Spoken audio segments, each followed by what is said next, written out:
Hi there, I'm Brian Weller and welcome to the studio here in Willits in Northern California, and it's the Willits Center for the Arts.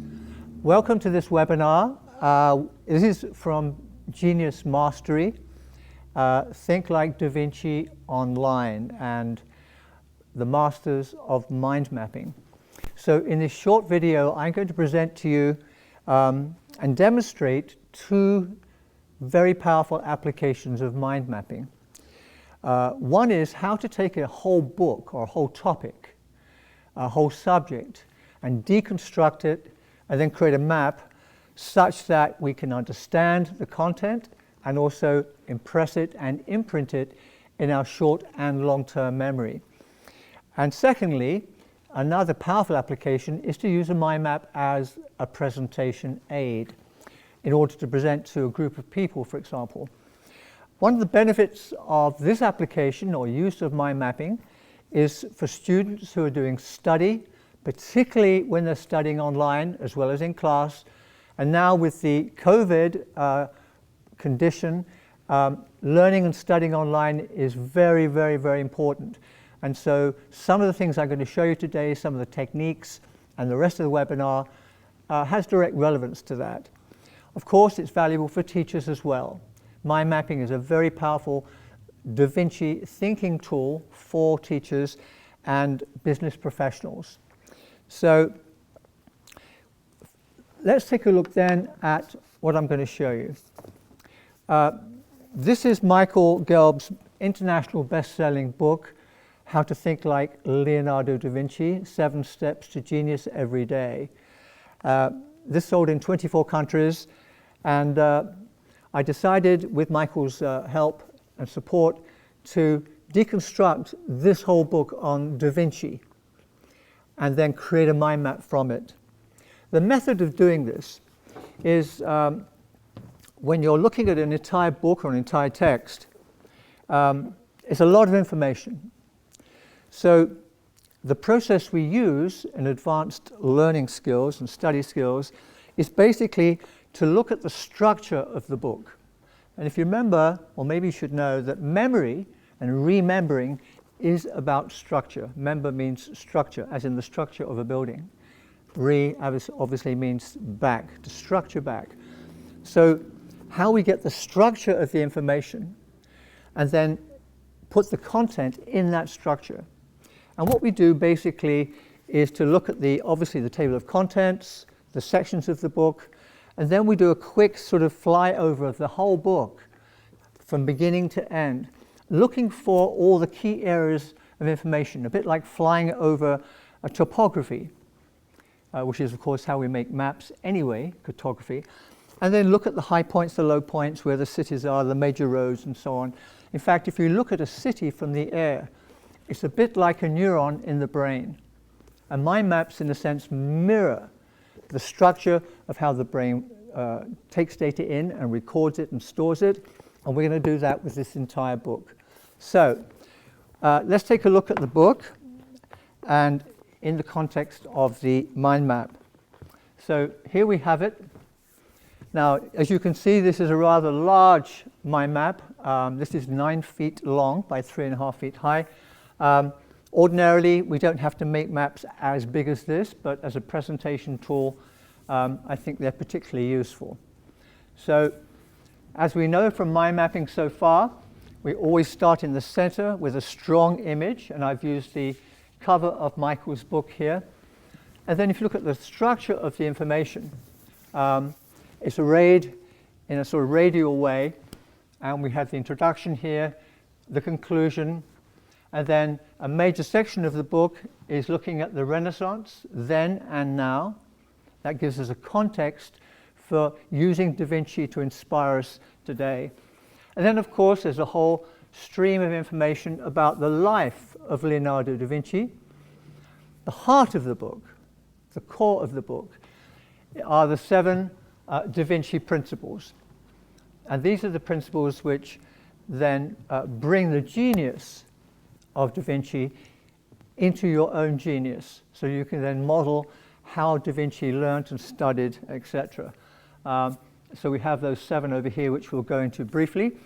And then finally, there's a section of the book that is the Beginner's Da Vinci Drawing Course, which is to get your visual literacy, your creativity enlivened in order to draw and to see, and in order to also to develop your ability to perceive and learn and so on.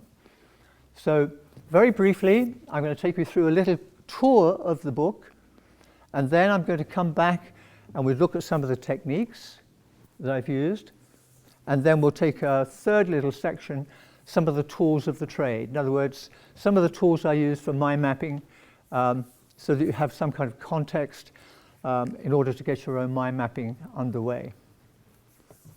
So the basic introduction: your brain is much better than you think. So Michael lays out an entire storyline of our contemporary view of intelligence and creativity and learning that in many ways is limited, has many flaws, our contemporary view.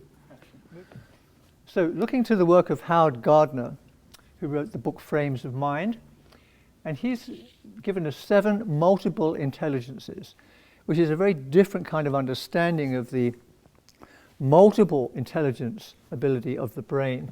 Coming onto the brain here, obviously each brain we have in terms of our use is unique, and we have this ability to learn, in fact 7 facts per second lifelong. It's much more multidimensional than we think, and of course it has this unlimited potential to create patterns. And of course the neurons or the brain cells are the inspiration behind mind mapping. Coming on then, Michael talks about the Renaissance, then and now, and the huge changes that were occurring at that time. And we're talking about really the middle 1400s, and some of the amazing discoveries and inventions during the Renaissance, what it brought, and then of course moving to now. And we can see with our new Renaissance, with accelerating change and the revolution obviously in technology and travel, global inventions, the internet, genetics and neuroscience, and of course the whole business of learning and thinking is now unfolding as a whole new development of inner technology. Moving now to the life of Leonardo, and this is an entire timeline in a way that Michael unfolds in the book, from his early work, piecework and war machines and defenses, his inventions, moving on to how he anticipated great discoveries, and then of course his major accomplishments. And Michael really unfolds many of those, and of course the great art and the engineering of Leonardo.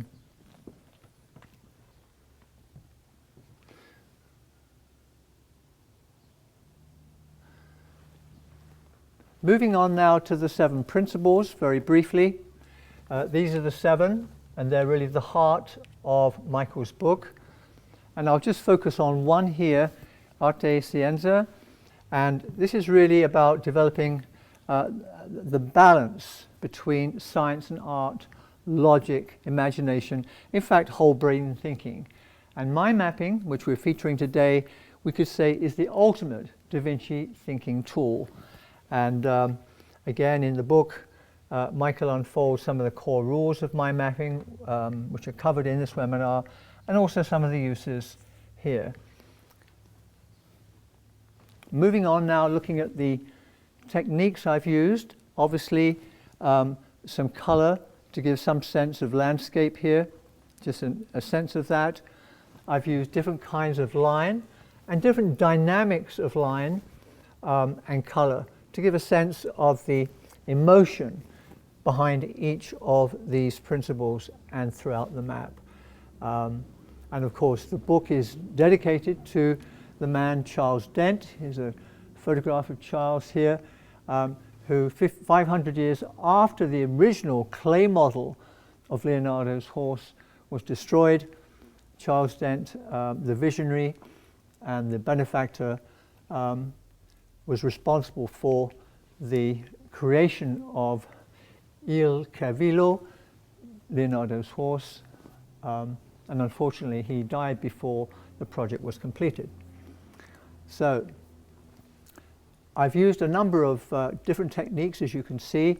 A lot of cut and paste. I like to use good quality art, as you can see. A number of quotes, which are kind of powerful in the book, and I've selected some of those.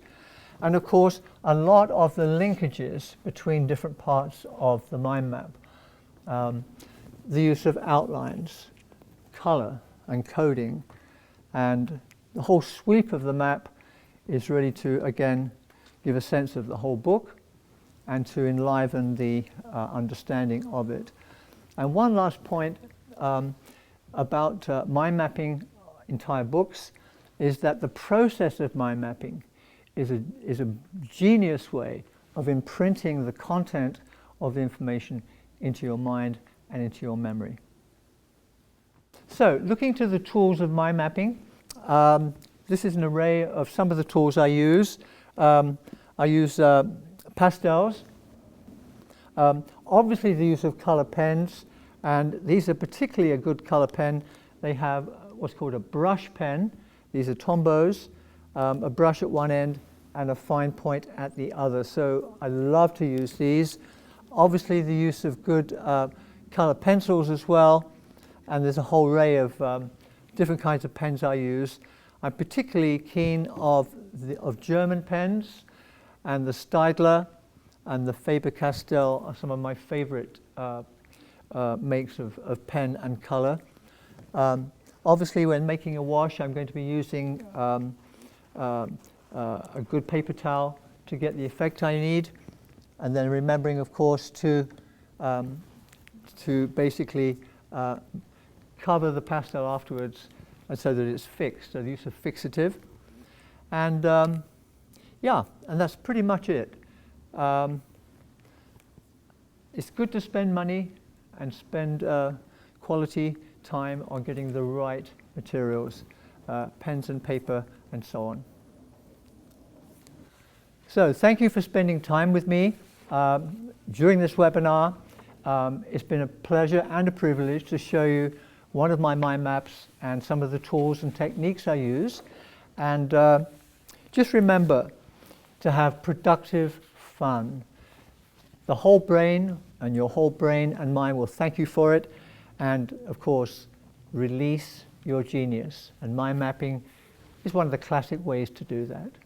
Thank you.